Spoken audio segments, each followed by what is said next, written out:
Assalamualaikum Kiai, gimana kabarnya?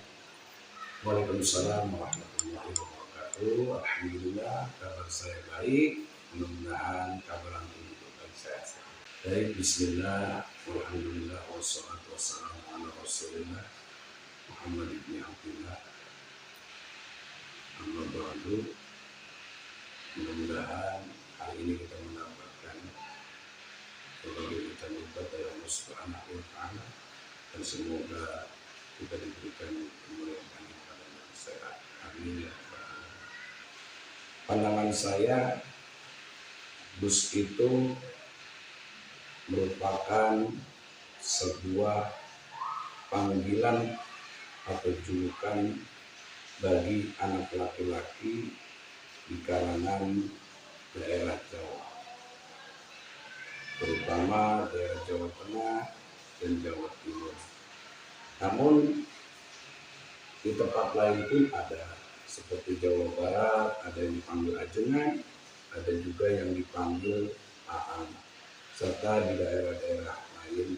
Ini merupakan bagian tradisi bagi seseorang yang ingin memuliakan anak laki-lakinya.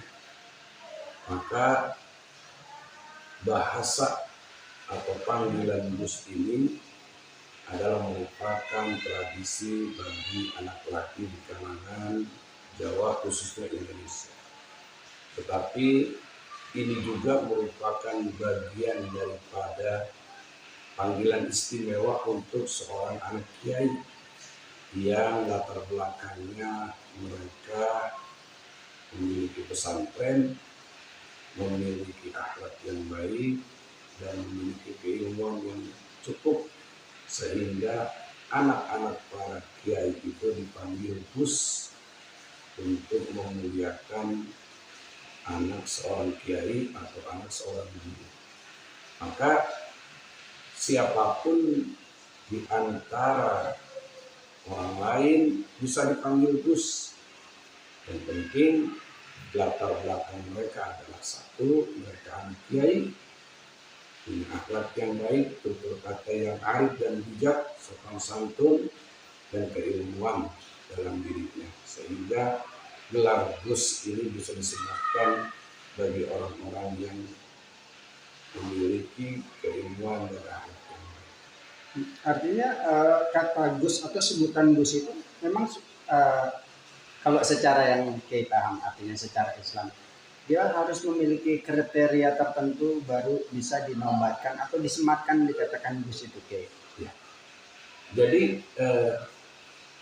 Gus itu merupakan hanya panggilan, merupakan panggilan bagi seorang anak kiai. Kriterianya adalah satu, dia anak seorang kiai yang punya pondok pesantren, dan dia pun adalah anak laki-laki.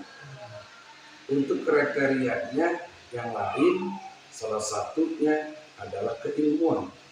Maka seorang anak kiai, agar kita bisa memuliakan, maka di kalangan Indonesia, khususnya di Jawa, itu mereka dengan memanggilnya dengan bahasa bus. Jadi bus itu adalah sebuah julukan atau panggilan buat anak laki-laki, dan terkhusus buat anak kiai yang memang kita muliakan.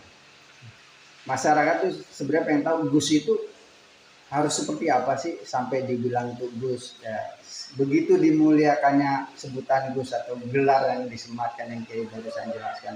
Menurut masyarakat kok kayak gitu sih Gus? Bukan jadi contoh malah jadi cibiran masyarakat, itu gimana Kiai? Jadi orang yang menyandang gelar atau panggilan atau julukan Gus itu memang harus siap menjadi seorang yang ditokohkan. Maka layaknya seorang tokoh yang ditokohkan itu, ya, apalagi sudah dipanggil Gus, maka dia harus memiliki akhlak, adab, tutur kata pun harus yang sopan, harus yang santun, di tengah keilmuan yang cukup. Maka seseorang yang bertanya Gus itu siapa?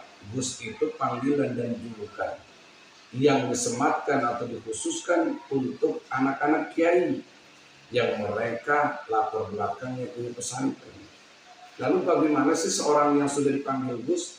Ya, satu, dia harus memiliki akhlak, adab, tutur kata yang sopan, yang santun, perilaku yang arif, yang bijak, karena mereka adalah tokoh yang ditokohkan.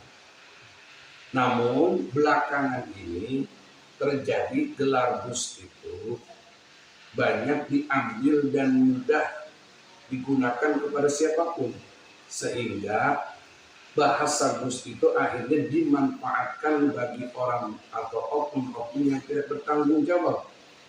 Akhirnya mereka memperjualbelikan agama dengan gelar Gus. Dan yang kedua, akhirnya gelar Gus ini digunakan untuk menipu jamaahnya. Ini yang terkadang menjadi keresahan di tengah masyarakat. Maka siapapun ya yang ingin memanggil seseorang dengan panggilan Gus, maka dia harus tahu dulu kriterianya. Yang tadi saya katakan, kriterianya adalah satu, dia anak seorang kiai yang punya pesantren. Dua, orangnya berakhlak dan beradab. Dua, tutur kata tingkah laku perilakunya sopan dan santun, arif dan bijaksana. Dan tidak lupa berkeilmuan. Dengan ilmu ini maka dia dikatakan seorang tokoh yang ditokohkan di tengah masyarakat. Seperti itu. Bagaimana menurut pandangan Kiai ketika ada seseorang yang di situasi tersebut, bapak penjual es tersebut, momennya adalah dia dihinakan Kiai, atau diolok-olok, dilecehkan di tempat khalayak ramai, di tempat tersebut. Nah, tapi di satu sisi pun bapak ini malah jadi rezekinya mengalir, ya bisa dibilang Allah angkat derajatnya dengan cara seperti itu seperti apa Kiai? Baik, fenomena yang terjadi saat ini, pesan saya pandanglah dengan kacamata tauhid. At-tauhidu wa isyaratun ila antara annal umura kullaha min Allahi ru'yatan taqta'ul iltifati ila asbabi pamitu dzalika ridha wa tawakkul. Ingat bahwa setiap kejadian yang ada di langit, yang ada di bumi, semua sudah takdir dan kudrah iradanya Allah Subhanahu wa taala. Maka kejadian apapun yang terjadi, pandanglah dengan kacamata tauhid. Karena dengan kacamata tauhid itu pula lah yang dapat memutuskan perkara yang kita pandang, kita lihat dengan sebab dan lantaran-lantaran. Kalau setiap kejadian kita lihat dengan sebab dan lantaran, kita tidak akan pernah bisa menerima, dan kita bahkan tidak bisa terima ridho. Bahkan kita tidak bisa ridho dengan ketetapan Allah. Akhirnya apa? Hilang keridhaan Allah dan hilang ketawakalan diri. Tapi ketika setiap kejadian itu kita pandang dengan ketetapan daripada kudrah iradanya Allah, maka insya Allah apapun kita ridho dengan ketetapannya. Lalu bagaimana dengan kejadian yang saat ini?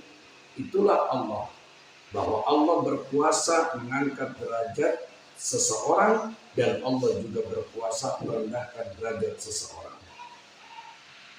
Bapak Son Haji secara nyata, secara kasat mata, dia direndahkan, diremehkan, disepelekan, bahkan dihinakan. Tetapi begitulah cara Allah meninggikan derajat seseorang. Terkadang sesuatu yang kita anggap buruk belum tentu buruk di hadapan Allah, dan sesuatu yang kita anggap baik belum tentu juga baik di hadapan Allah. Makanya pandang dengan kacamata tauhid itu, ternyata sesuatu yang buruk menimpa Bapak Son Haji selaku tukang teh, ternyata di situ ada nikmat besar yang Allah berikan sehingga Allah angkat derajatnya. Dan Allah angkat juga ekonominya dan Allah muliakan dirinya. Tapi ingat, jangan ujub, jangan riya, jangan takabur. Bahkan tidak boleh sum'ah. Bisa jadi sedikit Allah angkat karena ujub, riya, sum'ah dan takabur itu bisa jadi kapan waktu Allah jatuhkan kembali. Dan yang kedua, apa yang menimpa seseorang yang sedang Allah lagi turunkan dan Allah sedang jatuhkan, tidak perlu takut. Sebagai orang yang beriman, sebagai orang yang bertakwa dan memiliki Allah, tidak perlu takut. Karena bisa jadi hari ini engkau jatuh, esok hari engkau diangkat lagi derajatnya oleh Allah Subhanahu wa Ta'ala. Maka kita tidak boleh putus asa, kita tidak boleh berburuk sangka atas ketetapan Allah, karena barangkali cara Allah saat ini pengen menjatuhkan kita dan esok ingin menaikkan kita. Begitu juga Bapak Son Aji, barangkali beginilah cara Allah pengen mengangkat derajat kita, tapi ingat kapan waktu bisa jadi Allah juga menjatuhkan kita. Maka pandang dengan semua yang terjadi dengan kacamata tauhid, insya Allah dzalika ridho wa tawakkulan akan mendatangkan keridhaan Allah dan mendatangkan ketawakalan diri kita atas ketetapan kudrah iradanya Allah Subhanahu wa Ta'ala. Terakhir mungkin ada pesan secara pribadi Kiai sendiri buat artinya orang-orang yang masih menyampaikan syiar dakwah seperti gus-gus yang lainnya. Pesan saya cuma satu, yaitu mari kita sama-sama menjaga marwah orang lain, harga diri orang lain. Insya Allah marwah dan harga diri kita pun dijaga oleh orang lain. Dan yang terakhir kata Rasulullah, janganlah kamu merendahkan kekurangan yang ada pada diri orang lain, karena bisa jadi Allah akan mengangkat derajatnya dan Allah akan menjatuhkan derajatnya. Saling harga menghargai, hormat menghormati, karena Islam adalah agama yang rahmatan lil alamin. Saja yang dapat saya sampaikan, mengenai manfaatnya. Banyak kekurangan atau dari saya pribadi, yang benar dari Allah Subhanahu wa Ta'ala. Hasbunallahu wa ni'mal wakil. Assalamualaikum warahmatullahi wabarakatuh.